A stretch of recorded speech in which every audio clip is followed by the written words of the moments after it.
Tenakoto, Tenakoto, Tenatato Katoa. Now, my hare mai, welcome and thank you to each and every one of you being here with us today. The United Nations Association of New Zealand Wellington branch brings this timely, valuable conversation on the situation in Iran and its impact on the Persian Gulf region. And we have eminent speakers lined up today to share their experiences and insights. This panel is going to talk about the Islamic Republic's regional policies, the security environment of the Persian Gulf, and the impact of Iran's revolution on Yemen's conflict. This discussion is recorded and will be shared with registrants and on our social media and websites. Your questions are very welcome and send them through Q&A box. A very brief introduction to United Nations Association of New Zealand. It is a national community sector organization and a registered charity. It is made up of a number of regional branches, an independent youth association, UN Youth New Zealand, and affiliates across New Zealand. UNANS was founded shortly after the United Nations itself in 1945 and formally associated with the UN Department of Public Information. UNANS is a member of the World Federation of United Nations Associations, which provides links with United Nations associations in other countries throughout the world. It is supported by the We the People's Foundation to grow a capital base for the organization. UNANS members come from all areas and the work of life. Today's discussion is chaired by Dr. Kennedy Graham. Dr. Kennedy is well known to most of you. As formality, I am doing a very brief introduction. Kennedy has been a diplomat, university academic, UN official, and member of parliament. He is the founding director of the New Zealand Centre for Global Studies, a think tank designed to research and debate global affairs and New Zealand's role within it. He has worked on climate change for 33 years and lots of United Nations-based conversation all through his life. Dr. Kennedy provides guidance and support to United Nations Association New Zealand activities as a senior member of the association. Also, he contributed to UNANS as a special officer disarmament. Over to you, Kennedy. Thank you very much indeed. Kia ora, tēnā tātou katoa. And thanks to UNANS for setting up this quite important panel discussion and Q&A. You could argue there are some pretty important issues on the international agenda at the moment. And this is among the very top league of them. And let me just begin. My role is purely to chair, which will come as a relief to everybody, because I'm certainly not an expert on Iran. I visited, when I was a UN official in the Middle East and in Jordan, I visited Iran once in, I think, the year 2000. I have a huge respect for its civilization, its background, and a fascination, obviously, with its current affairs. But it is not for me to comment on that. My job is purely to facilitate my colleagues who are experts on this, three experts, so that we can learn a bit as we go and open it up to Q&A. And I'll suggest that each of our three colleagues talk for roughly 10 minutes each, which gives us 30 minutes, and then another 20 to 25 minutes for Q&A, which I think will be about appropriate. But let me just set up the discussion in the first instance by stating in a way the obvious of the contextual structure for the crisis that we are seeing in Iran at the moment, which began, of course, with the death in custody of Gina Mahsa Amini, tragically on the 16th of September, which is not far back in time. and the riots that have developed right across Iran since then. And the concern on the part of the international community, and particularly the United Nations Human Rights Commission, with what is going on and what has been developing. And that all becomes focused on very recently, I think it was the 24th, which is only 5 days ago of November, when the Human Rights Commission adopted a resolution in its draft form S35L1, revised orally, on the deteriorating human rights situation in the Islamic Republic of Iran, especially with respect to women and children. And the resolution, among other things, strongly deplored the violent crackdown of peaceful protests. And it set up an independent international fact-finding mission, which is reasonably fast work for the United Nations in a crisis. And we can sort of take solace in that to that extent. The resolution has essentially 4 substantive issues. First,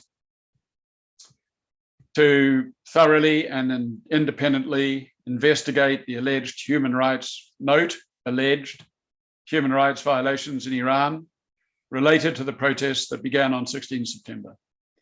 2, with respect to women and children, and then 2, to establish the facts and circumstances surrounding the alleged violations. 3, to collect and analyze evidence of such violations and preserve the evidence, including in view of cooperation of any legal proceedings.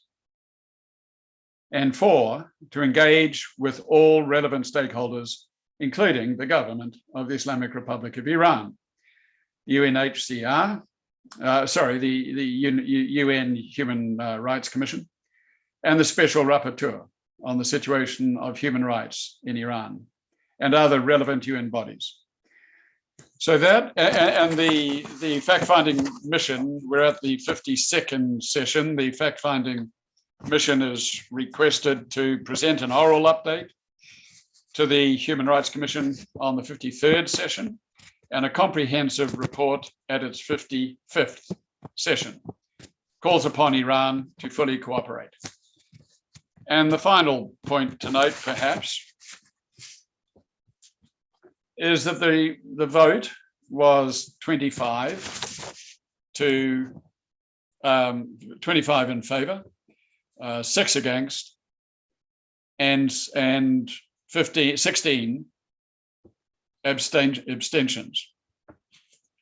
And that is something that might be worth looking into in terms of both the political and the legal dimensions of that. But that's for the experts and the Q&A. So that's the contextual foundation on which we're looking at it, and we can move now to our 3 colleagues who are all expert in different aspects of this.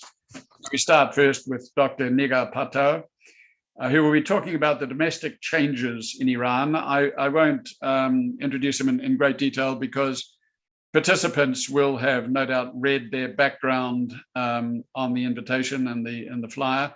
But Negar is a senior lecturer in security studies in the Center for Defense and Security Studies at Massey University.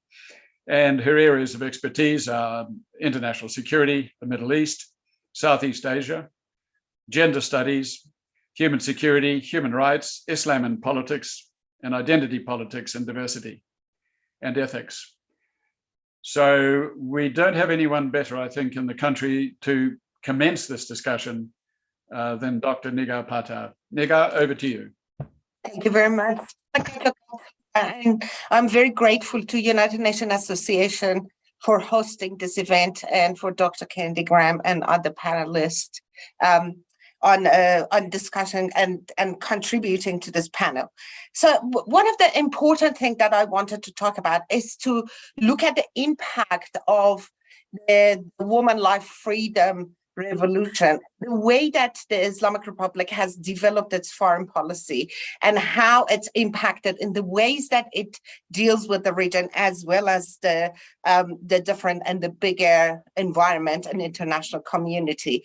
So if you think about it, since the time, Islamic Republic has tried to find an external conflict to divert attention and could also label protesters as either separatists or traitors. Now, this is not something very unique. If those of you who remember when the revolution, 1978 revolution happened, there was a lot of turmoil and a lot of legitimacy crisis for the new revolutionary government, but all of them went away when Iran got involved in a war with Iraq, because then there was a very different ways, and civil society got quiet, many oppositional forces got quiet, and this is a strategy that the Islamic Republic has been trying many times to do that. And as I will tell you a little bit more about later on, you can see that it is often affects ethnic groups in Iran who are living in the borders of Iran, especially in this case, Kurdistan and Balochistan.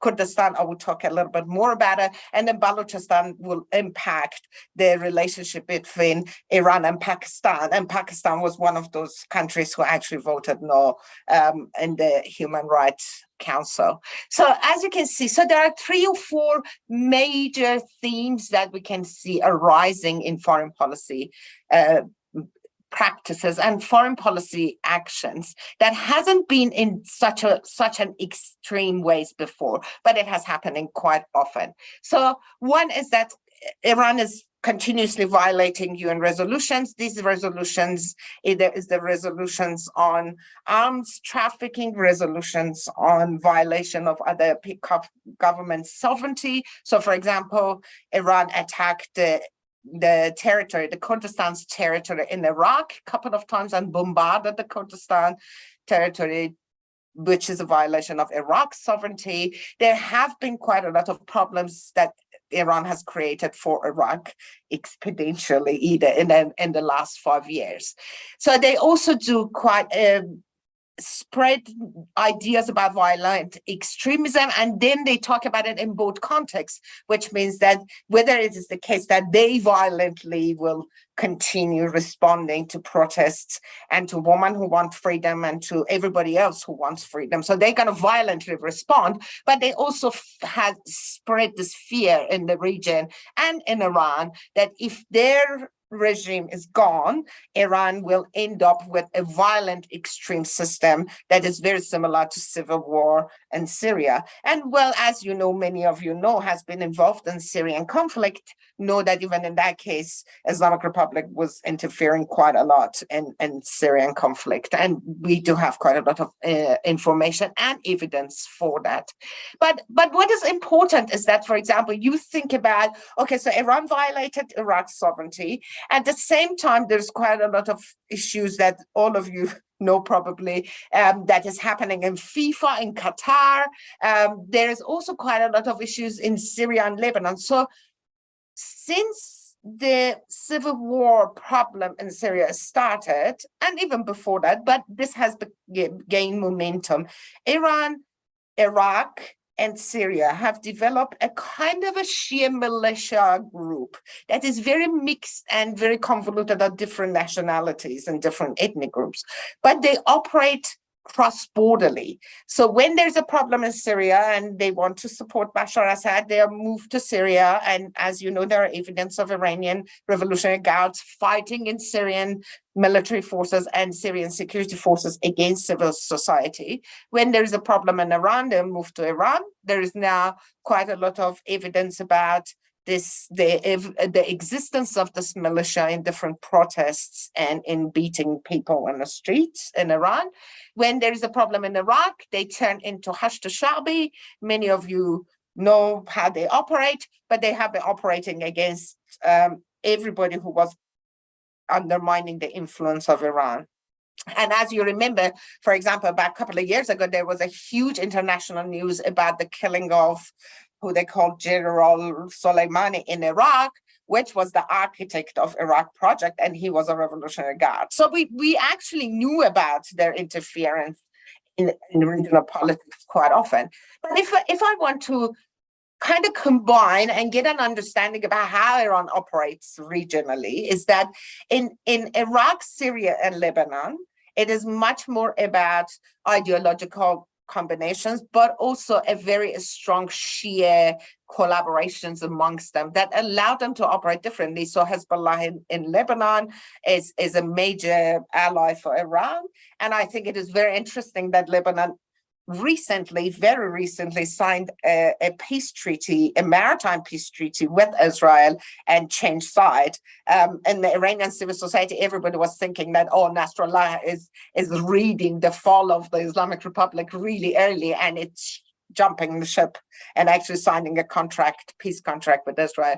Now, there is also a problem between Turkey, Syria, Iran, and Iraq, and that's the issue of Kurdistan. So every time anybody in Kurdistan demands civil society rights, some kind of self-determination, some form of rights movements, it will be crushed by Turkey, Syria, and Iran, and they are labeled as separatists, but this is not the case. So in the case of this new revolution, Iranians, the Islamic Republic really tried to blame Kurds and blame them as separatists, especially because, as you know, Mahsa Amini, who was killed, was Kurdish, so she was a guest in Tehran, and that was actually very hard for Tehranis to accept, and a guest in the city was killed in such a brutal way.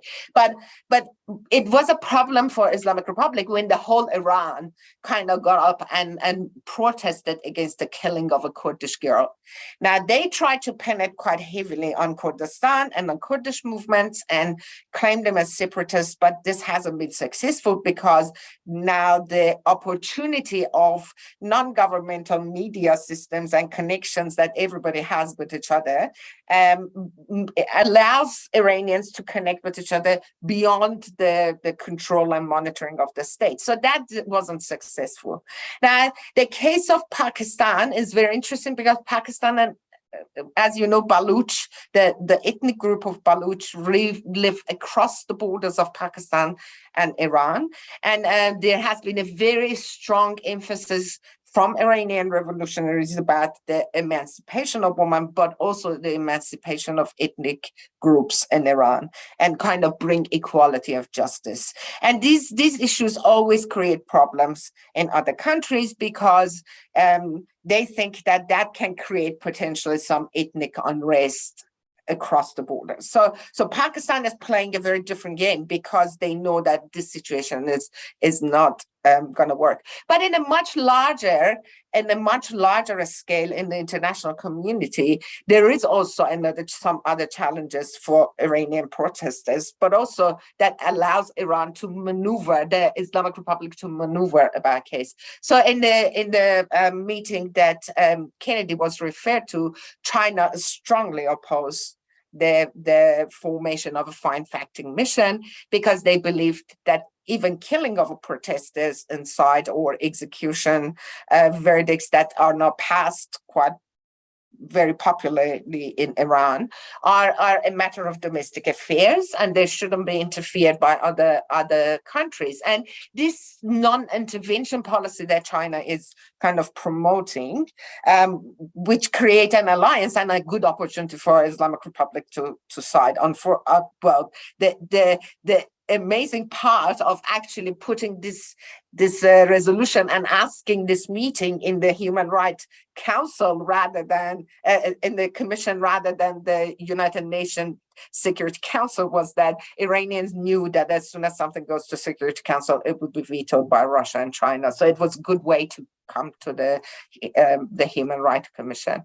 Now, Russia, Ukraine, and Iran are causing another major international problem, and that is another word of tension, another point of tension that the Islamic Republic is putting a lot of investment in, particularly with cooperation with Russia.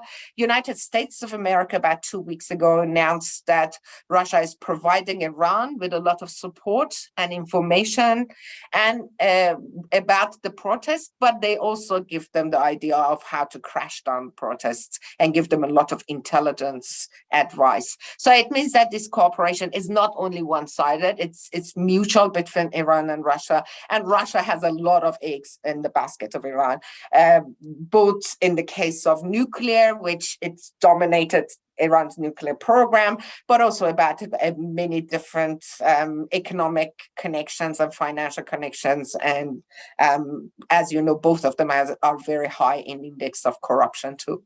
Now, Iran and European Union are becoming much more, their relationship is becoming tense and pretty much increasingly, particularly with Germany. And Germany is a very close, Germany is actually one of the major business partners for Iran. And that will cause Iran, Islamic Republic, quite a lot of problems. And of course, Iran and the United States historically have had issues, but the United States this time is very strongly and very publicly is announcing its support of women of Iran, as well as the revolution of Iran and the ending of the regime. So that is a very new situation we have seen, and a very new position by the United States, which will also have an impact on the region, because as you can see, the alliance with the United States would assist Iranians in, for example, getting vote in places like the United Nations Human Rights Commission.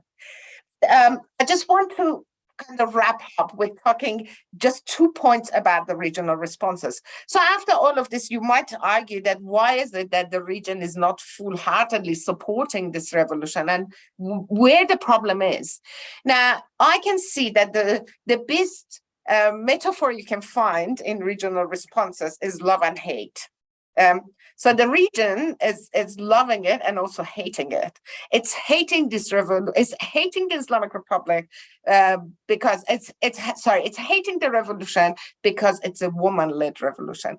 And actually, in fact, the success of this revolution opens a very, very major problem across the region. It will spill over, as it already has in Afghanistan, and as it already has in different parts of the Middle East. I mean, we are people across Tunisia, Egypt, Turkey, who support Iranian women and understand the struggle for equality. So as soon as a woman-led revolution in Iran succeeds and talks about equality, you will have a major problem in other countries, regardless of whether they are Islamic Republic or not. So that's the hate problem that the region has. And you can see that in Qatar responses. But the love part of the region is that the regional countries really love it, because particularly there is what they call Islamic Republic Guardian Corps, which is the Revolutionary Guards. They have a branch, branch that operates cross borders, and it is called Quds. And Quds is the one who goes, so Soleimani and all of these generals that are running around in the region, particularly in Lebanon, Syria, and somehow in Yemen, which we will hear more from Eric, all of these, they interfere in their domestic affairs. And for regional responses, so they often wonder how to respond.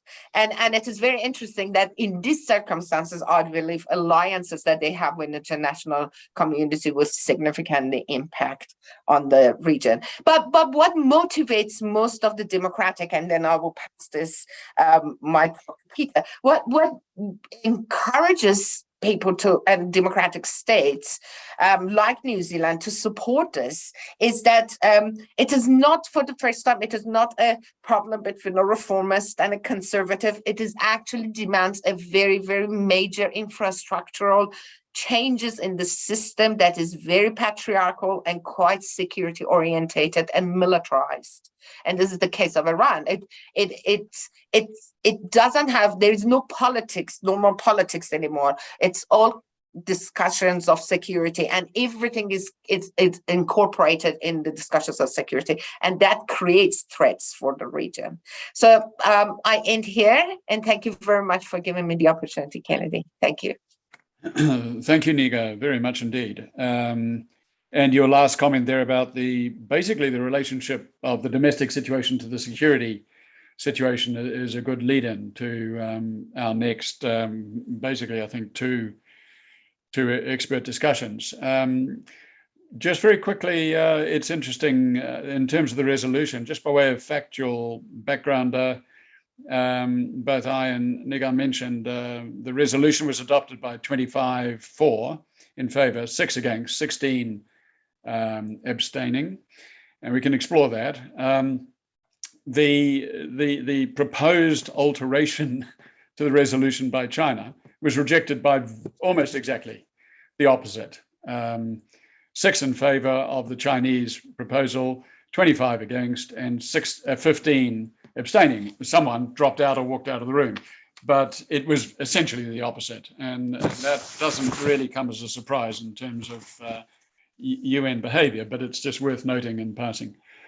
So let's go straight on to the second presentation, which is by Peter Cousins, whom I'm sure everybody pretty much knows as well. And Peter served better 30 years in the Merchant Navy and the Royal New Zealand Navy, and as a graduate from Victoria University in history and also economics, master's degree in economics. And more recently, if that's the right word, has been in the Centre for Strategic Studies at Victoria University of Wellington, and was, I think, director from 2002 to 2010, and is continuing to be very active indeed in Wellington, and has written extensively on, obviously, on strategic maritime and security issues. He's going to address the subject of maritime situation in the Persian Gulf in the light of the Islamic Republic's threat to Saudi Arabia and the United States response. Peter, over to you. Thank you very much, Kennedy, and it's a great privilege and pleasure to be with you all this evening. I have actually spent quite a lot of time in the Persian Gulf. I first went up the Gulf in the mid-60s in a ship, and we've sailed all the way from Bombay over to the Run of Kutch, and then Oman, through the Straits of Hormuz, all the way up to the top end, of the northern end, up the Shatt al-Arab River to Basra. So I have a geographic understanding of the region, and I've also seen in the last 50-odd years a remarkable change. There was hardly a building in the Gulf more than 3 stories high when I first went there, and now, of course, it's the focus of an enormous amount of wealth, and with that has come all sorts of tensions, all sorts of changes to world affairs. We mustn't lose sight of the fact that about 20% of the world's oil is actually exported from the Persian Gulf. That oil, of course, is not unlike, if you like to think about it, it's not unlike the constriction we see with the Black Sea and the export of grain through the Black Sea from the Ukraine. There's a choke point that the grain has to go through, namely the Dardanelles and so forth. And although we might think that, yes, the Russians and the Ukrainians are playing ball to see grain exported, and if it wasn't, there'd be a catastrophe for a lot of people in Africa in particular. A similar sort of situation exists strategically in the Gulf itself. At the moment, probably because of the football tournament going on in Qatar, the eyes of the world are on the region, and perhaps they've all tacitly agreed in a rather Olympian sort of way to sheath their swords, and there's no saber rattling going on except on the football field. However, if we probe beneath the surface, there are some very, very worrying signs indeed. First up, the Americans have a very powerful force and a very powerful base in in the Gulf, particularly in Bahrain. And of course, they have at least one aircraft carrier group there at any one time. Its principal rationale is to demonstrate the insertion of power into the region, is basically, in many respects, keeping at least two adversaries from breaking out into hostile conflict. Namely, in this case, the Iranian regime, of course, is on very, very bad terms with Saudi Arabia. The Americans, as Negar has already intimated, are wondering whether or not their arrangements with the Saudi royal family, which goes back to when President Roosevelt negotiated the deal with King Ibn Saud in February 1944, whether that still holds. After all, America only nowadays acquires about 14% of its oil from the Gulf. Not a very large amount of oil at all. And if the Americans didn't get it from the Gulf, there'd be other places where they could acquire that shortfall. On the other hand, oil from the Gulf is particularly important to the emerging economies of Southeast Asia, and in particular to China, Korea, and Japan. But there are, of course, sanctions on the amount of oil that the Iranians can export. Technically, they're not allowed to export any, ever since the joint cooperation plan of action was ditched by President Trump in some 5 years or so ago. And so the Americans have really put the screws on the regime to try and ensure that no oil is actually transshipped or moved from Iran at all. But there was a time before these sanctions were applied when the regime was earning something in the region of between 55 and 60 billion dollars a year from its oil sales. That has probably dropped to round about $5 billion a year at the moment, and most of it illegal. And so how does Iran then shift its oil? A lot of it is transshipped illegally. There are tankers which float offshore. Oil's transferred there. There's different rules about ownership, about flags of convenience, and a lot of very, very shifty arrangements. Probably the regime is not really getting the full value of what oil it does manage to export. And so there's an enormous shortfall of revenues into the Iranian exchequer. Just outside the Strait of Hormuz, on the border with Pakistan, is as Negar mentioned, is the state of Baluchistan. It's one of the four provinces of Pakistan itself. The Baluchis are essentially a tribal people. They live in a fairly flat, arid part of South Asia. But just across the border from Iran is a base. It's a port called Gwadar, and it was built by the Chinese at a cost of some $400 million some years ago. It's recently been finished, but that is where the Chinese station at any one time a flotilla of fairly powerful warships. And one might say, why are these warships there?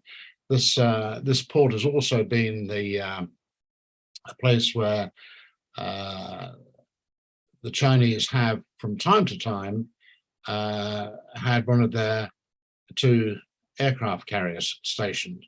So this is a demonstration in naval diplomacy terms, if you like, of intent to whatever may happen to the Gulf. The Chinese will be wanting to make sure that any oil that's shipped out of the Gulf, particularly to Chinese destinations, will be protected. So we're actually seeing here the tacit, rather latent display of great power politics in the Middle East. It's not widely known, but it's going on there at any one time. So whereas the Americans are now finding it rather difficult to stomach the behavior of the Saudi regime, they're probably having a bet both ways in terms of, well, if there is a regime change in Iran, then they would want to be there at the table with a view to saying, well, let's smoke the peace pipe at least. And I think, given that is the basic big strategic picture we're looking at the moment, other players, of course, are interested in what's going on as well, particularly Saudi Arabia. Saudi Arabia certainly doesn't want to lose control of the Straits of Hormuz. They have there's some evidence that they would like to open a port at Ghudair, which is actually in the Yemen itself, and that's probably one of the reasons, big strategic reasons, why they're fostering this civil war there as well, even though it's in competition with the Iranians as well. So we're looking at a very delicate situation here as well on the big strategic stage. I'll leave it there, and I'll be very happy to come back and explain some of the more small elements or the finesse elements of the big strategic picture. So thank you very much, Kennedy. Thank you very much, Peter. It's fascinating, and I think there'll be a lot of questions that will emerge out of that presentation. So moving on to the third expert presentation by Eric Journeau. Eric is a PhD candidate in international relations, expertise in Middle East. So it's international relations and Middle Eastern studies at Victoria University. His research focuses on the role of tribal norms in the settlement of the territorial conflicts between Yemen and the Kingdom of Saudi Arabia during the 20th century. And his research considers the role of tribal honor, group cohesion, and mediation as key factors in understanding the Saudi-Yemen territorial conflicts and the settlements, which sounds absolutely fascinating. He has had 10 years of working as a humanitarian country and project coordinator in Yemen and the Horn of Africa, Somalia, Sudan, Ethiopia, and living and working with the tribal societies. This is among the more interesting and exotic areas of expertise I think we have with us at the moment. Eric, we're delighted to have you, and your subject is how the collapse of the Islamic Republic would impact the Yemen conflict and the Arab states. So we're all ears. Thank you very much, Kennedy, and thank you very much to the UN to hosting and to inviting me. Much honored to be part of this panel discussion. So yes, what could be the impact and the turmoil of Iran? I'm going to provide a more social dimension and approach to how first Iran has relations with Yemen, and especially the Houthi in the North Yemen, which is a particular relations in these regions compared to what Iran can have with Syria or Lebanon, for example, and how in the potentiality of a collapse of the Islamic Republic, what would be the impact on the war in Yemen? Well, not necessarily optimistic at first. The war will continue. The collapse or the loss of legitimacy of the Islamic Republic will not necessarily affect the war on Yemen. The Houthi will continue the endeavor and the effort to pursue the objective to restore a theocratic regime in the form of an hybrid Imamate Republic structure that is actually mirrored on the Iranian political structure, actual one, and their territorial objectives on reclaiming at least the territory of the former North Yemen, which means the territory before 1990. That's it. However, I will bring the argument, and that's where the social dimension comes in, that actually the loss of legitimacy, the loss of power, potentially the collapse of the Islamic Republic may provide an opportunity for the PLC, which is the Presidential Leadership Council, which is the executive body of the legitimate government of Yemen, to actually weaken the power of the Houthi from within, domestically, through the society of North Yemen. How? Why? And how can it be done? So let me rewind a little bit to give a brief background why the relations between the Houthi and Iran is particular. But the Houthi are independent entity. And the relations they have with Iran is not of hierarchy. It is not a matter of control. It is not a matter of governance. It is a matter of shared view of governance. But Tehran has very, very few say on the decision-making or the objectives that the Houthi wants to pursue in Yemen. However, the Houthi rely significantly, it's quite difficult to measure how much, but they rely significantly on the Iranian supply in terms of military assets, weapons, parts, knowledge, technologies, maintenance, intelligence to actually wage their war. And this support is not recent. It's actually exists since the late 90s, and especially was potentialized during the 6 wars of Saada. So the Houthi movement was created in the late 1990s by Hussein Badreddin al-Houthi, who at a time when he was part of the parliament and the government under Ali Abdullah Saleh presidency, was dissatisfied, feeling marginalized, these movements are being discriminated. He traveled to Egypt, to Lebanon, but especially to Tehran, where he was not necessarily converted and was not interested in the sectarian ideology of Iran, of Islam. He died, but the Houthi are themselves Zaidi, so they are called Fivers. They follow the teaching of the 5th Imam in the Shia faith of Islam, and they're much closer to Sunni faith than actually to Iran Shia. So he endeavored to a revival of Zaydism in North Yemen. So he envisioned the structure of the political structure of Iran to be implemented in Yemen. Obviously, upon his return, Ali Abdullah Saleh and his government opposed. Hussein Badreddin al-Houthi led to the 6 wars of Saada from 2004-2010. Hussein Badreddin was killed in 2004, and he was succeeded by his brother, Abdel Malik al-Houthi, who is the actual leader of the Houthi movement, supreme leader of the Houthi movement, so to speak. So that's where we are. So this relations between Tehran and the Houthi is very much a matter of material power.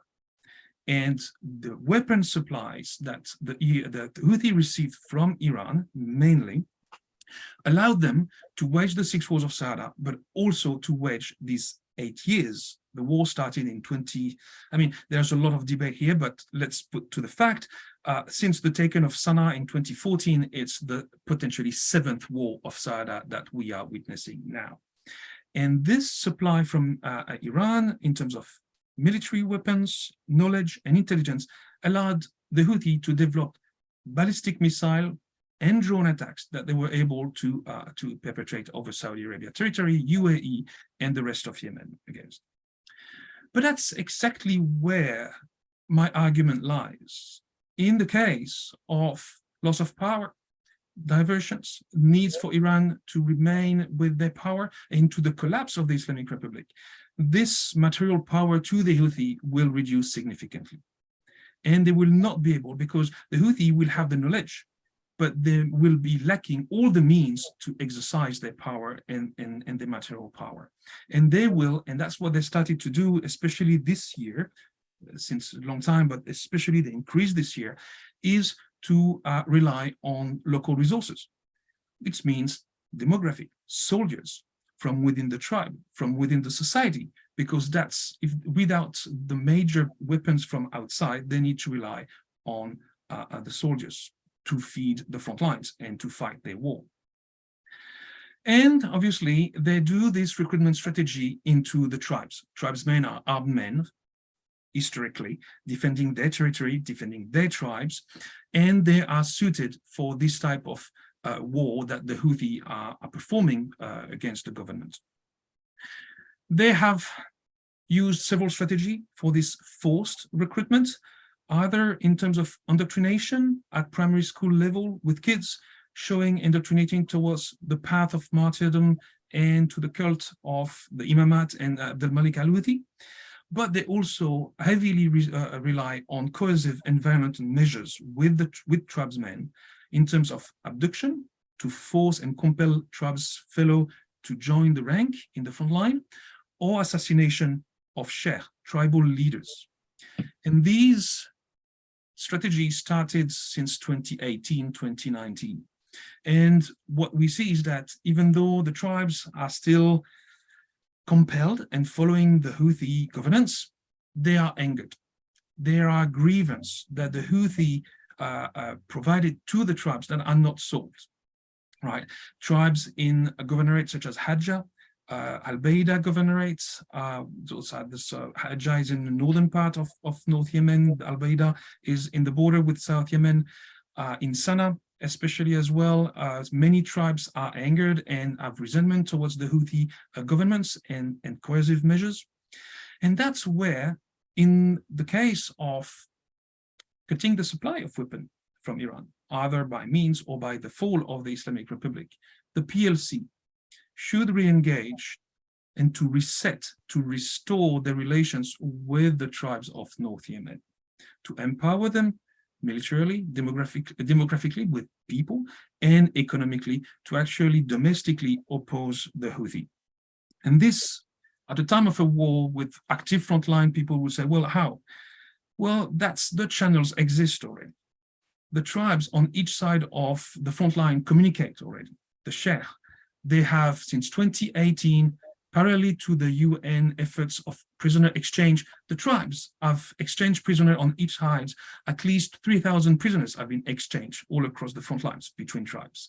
The tribes also facilitated Mr. Hadi Juman and his charity to retrieve dead bodies from the no man's land, to have the bodies restituted to the family. And this is also because the tribes and the fighters were able to communicate with each other. So the channels of communications are there. It's the fact that the Houthi for the moment are still too strong materially because of this supply, because of the influence of Iran, not in terms of decision-making, but in terms of material power. As soon as we cut this, that's where the social components of Yemen, the fabric, the social fabric of the tribes, needs to be empowered. It should not be a substitute to the actual military activity. The military activity by the PLC, by the local, the Yemen government, and also aided and supported by the local tribes, especially in Marib, in Taiz, and in the Teama, in the south of Udaydah, as well as the Saudi-led coalition and the UAE support. This needs to continue to oppose the territorial objectives of the Houthi. But the collapse, the potential collapse of an Islamic Republic of Iran may provide another opportunity to weaken the Houthi from within. Because obviously, I mean, if a new regime in Iran emerges, it's more likely not going to be theocratic. It's more likely going to be, at least with the idea, secular. And I don't see why they would support another theocratic regime to emerge in the region in the form of the Houthi.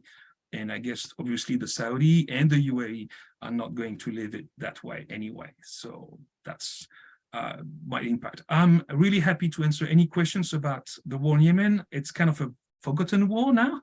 After 8 years, it has been under the radar in the media for the last 4 years. It's a complex situation. There are many actors that I haven't mentioned, especially in the south.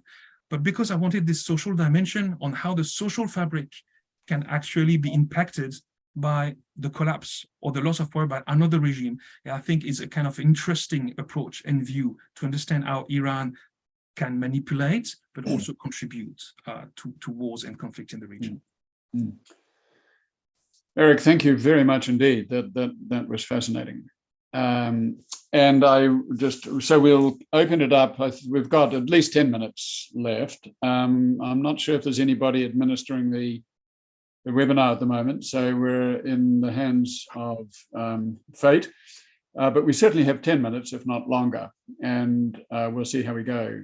And we have, so I was going to open it up to Q&A. It's possible we have a question. We do have one question coming in.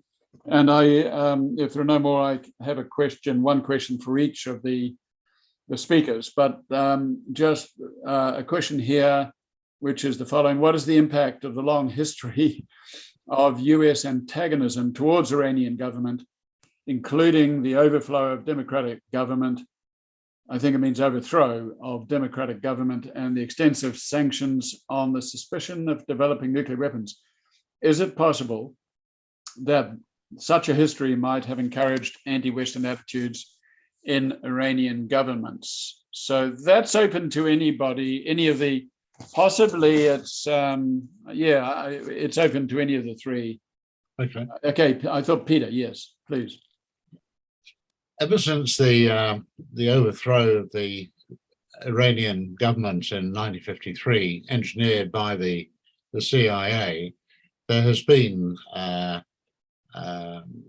deep suspicion, I suspect, amongst the Iranian elite, notwithstanding the period that Shah Pahlavi was the Shah and ruler, and he did have very good relations with with Washington, but it wasn't necessarily reflected amongst the Iranian elite, and there is this deep suspicion of Western and particularly American ambitions in Iran. Coupled with that, of course, is the behavior of the oil companies, particularly British Petroleum, which when it first started tried to milk the Iranian oil fields for nothing. And again, this has left a very, very sour taste in the minds of the Iranian elite. So how can you bridge this area of distrust, which I might add is also fueled, and we haven't mentioned this in our discussion yet, is the role of Israel in wanting to make sure that the Iranian government does not pursue its nuclear ambitions, whether they are for peaceful or other purposes. So there is an enormous amount of distrust amongst the senior echelons of Iranian society towards the somewhat duplicitous and underhand behavior of the West. There's an enormous amount of work for Western governments to do to go and restore some faith. Thank you. Thank you, Peter. Very useful answer for all of us. And also comment on the question. So Hamid Dabashi, who is a scholar in the United States, he's an ex-communist, and he wrote a book about how Iran Revolution of 1978 was a kind of an avant-garde in the Middle East of the communist revolutions with the religious favor. that actually was very anti-imperialist, like there was a wave of anti-imperialism, which is true because the Iranians in the 1979 revolution were supporting Cuba. There was Fidel Castro involved. It was not an Islamic revolution in that sense of like Taliban model, but it was more about an avant-garde of anti-imperialism. I remember Michel Foucault wrote a piece about Iran's revolution in 1979, called it the spirit of the world without spirit, because it was an anti-capitalist, anti-imperialist movement. So that's kind of a legacy. But later on, Ali Akbar Mousavian, who was Iran's diplomat in the UN for many years, wrote a book, and he said that it's kind of feels like Iran has trapped itself, the Islamic Republic, into this anti-American motto, and regardless of who wants to, and nobody can crack it except either Khomeini or Khamenei, the leader. But that doesn't reflect Iranian society at all. So Iranians are actually very pro-Americans. They are one of the biggest users of Twitters. They love fashion.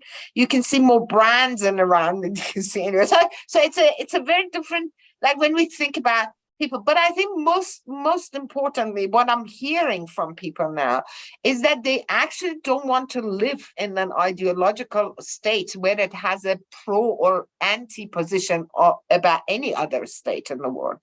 They want to live in a world that has a diplomatic relation, in a country that has diplomatic relation, whether it is a small, a very minor, limited diplomatic or very extensive diplomatic, but they want to live in the world, and they haven't been able to do so. So I believe, yes, that's the regime, yes, but it's also trapped itself, as it trapped itself in women's hijab. Like they could have, in 1990s, they could have come out and they say, look, that was an ideological revolutionary position. We no longer have compulsory veiling or the ruling of hijab anymore, and take it out of the constitution and make it like relaxed, so it will be like freedom of hijab. But they didn't, and then it became a security problem for them, because the more they oppressed women, the more and this is exactly what Americans' position is. So they are now trapped. They love to have Americans. I mean, Peter and Eric can talk about it a little bit more, but they have been actually giving their aerospace to American forces when they wanted to attack Afghanistan. So it's not like they don't like America, but it's being strategically trapped in that position. Thank you for that. Assuming we've got a little bit of time left, I have quick questions, so possibly quick answers to quick questions for each. Or Eric, do you want to comment on that at all before we go on to the final? Okay.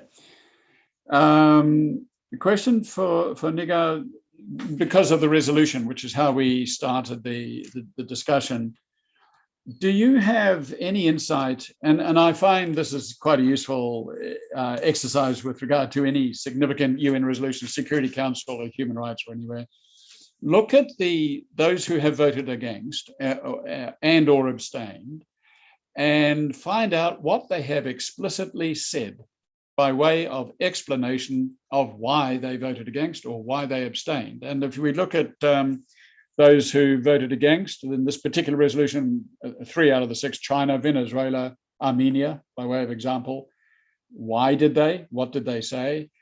The 16 who abstained, India, Kazakhstan, Senegal, what did they say? I have my presumptions, but I haven't had the chance yet to explore their precise explanations. Do you have any insight? Yes, I actually watched the whole meeting from beginning to the end. So there are a couple of issues. So for countries like Pakistan and South American countries, all argued that the Islamic Republic, it's the issue of hijab is a cultural issues, and there is a Western-dominated council. And which actually was interesting, because the reason that the council was started was that there is a human right, political, and society action rules that the members of the Human Rights Commission have to sign it, and Iran is a signatory of that. So it was not just because, oh, we have a set of rules, but it was like, okay, you signed the document that you violated. So that was the case. So the revolution, Venezuela has a significant oil contract with Iran. Exactly. India, and they have quite a lot of extensive relationship. India invested $400 million in Bushehr port about 4 years ago. They are in a competition with Chinese. Chinese invested quite a lot of money because on Gresh, which is another little island, and Peter knows about it. It's just in the Strait of Hormuz. So they wanted to develop that. There is quite a lot of investment from China. So those were the one. Pakistan, I talked about Balochistan. I think that's one of the reasons that they voted against. Those who voted in abstention, so this is my take on it. Those who have official religious association in their constitution, they voted in abstention because they wanted probably to say no, but their alliance with the United States or European Union or something has kind of convinced them that it is better to abstain from voting. Most of them were in this circumstance, including, for example, Kazakhstan, including many others, Senegal, for example. They all have official religious status, and it is very difficult for them because exactly what I said. This is a woman-led revolution. This could potentially be a security problem for them. Yeah. So that's and possibly philosophical in the sense that 193 member states of the United Nations, national sovereignty. And when Human Rights Commission can be critical of Australia and even to a lesser extent New Zealand, we do tend to say thank you, but we know what we're doing, or we hope we know what we're doing. So there's always a bit of a pushback on that respect. absolutely. And I think the interesting part to me about this council meeting was the unity. So often I follow these Human Rights Commission structures in Myanmar, in Yemen. We never had 24 countries that actually vote yes to a resolution in one instance. So the speed of it was very interesting, the force of it. And I personally believe, if you look at Iranian communities around the world, outside Iran, for the last 2 months, they have been outside the parliaments of the country every week. You can actually talk to our government and see what's happening. Our Minister of Foreign Affairs is flooded by emails. It's not that. So there is a push. They sent flyers in Otago, in Christchurch, in Auckland. Wellington is always somebody in front of the parliament sending flyers. So there is a campaign. There is an Iranian campaign outside Iran that is pushes. And when you have democratic states, and most of your people in the country say you can't actually let a state to violate women's rights. Thank you, Negar. And apologies in advance to the participants. If we get cut off, we get cut off, but we'll keep on going for a moment. Peter, just a question quickly on the US aircraft carrier group in Bahrain and the China aircraft carrier on the Pakistan and the Straits of Hormuz. Presumably nuclear capable. Is there any bilateral or multilateral negotiation pertaining to arms control, stability, security in that respect? Is it even on the agenda, or are we in a state in 2022 when we don't even think about that? I think we're in a situation where there's a tacit understanding of the big players being there.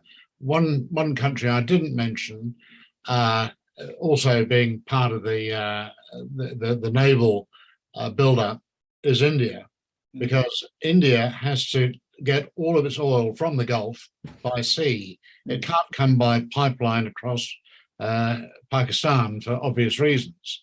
So another significant player in the region is India. So you've got two great powers, India and China, both warily looking at one another in the Persian Gulf, as well as the Americans. And I might add, you've just down the coast, you've got the anti-pirate patrols of a consortia of all sorts of other countries, all with their hardware there, all trying to keep the peace in some sort of way. I think I think there's more naval diplomacy going on here than actual saber rattling. I don't think any of these big players want to see any unfortunate incidents at sea developing. They're all talking to one another. Yeah. But for political purposes, for diplomatic purposes, they have to be seen to be there keeping the peace. Yeah. So regional stability, that's the positive interpretation. I believe I'd like to be upbeat about that. And it's not in anyone's interest to see the situation deteriorate whatsoever. Okay, thank you very much. Now onto the final one, Eric. It was just a fascinating talk. Thank you again. The relationship between you mentioned at one stage it was all a matter of power, I think you said, and you mentioned the issue of the soldiers being drawn from the tribes, which is pretty interesting because in a way that authenticates the nature of the crisis. I guess my question is, can you tell us a little bit more, perhaps, about what you understand to be the relationship? I'm interested anyway in the relationship between the tribal and the national and the regional and the UN interventions and interactions on potential settlement. Who does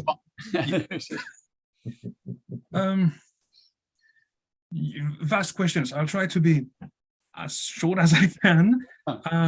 But across the history of Yemen, territorial civil war, territorial conflict, every aspect, every level of the society and the states, interstates, have been involved. It is actually quite new that the UN is involved in a mediation, in a settlement in the Yemen conflict. We've seen the USA has been a mediator for the Treaty of Jeddah in 2000 for the settlement of the second Saudi-Yemen territorial conflict and boundary settlement across the northern border between the Red Sea and Oman. But usually every conflict in Yemen or in the region has always been mediated within Arab environment.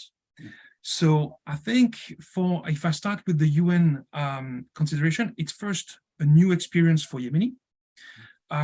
It's not, if not an experience for Yemeni diplomats or politics, it's definitely a first experience for Yemeni people about this. And what kind of trust, how is the UN perceived? How can we implement what the UN is going to ratify at the local level? Then the states and interstates. Saudi Arabia, Yemen, the Arab societies, they are tribal societies, so they operate with the same values. In terms of regime, they understand each other.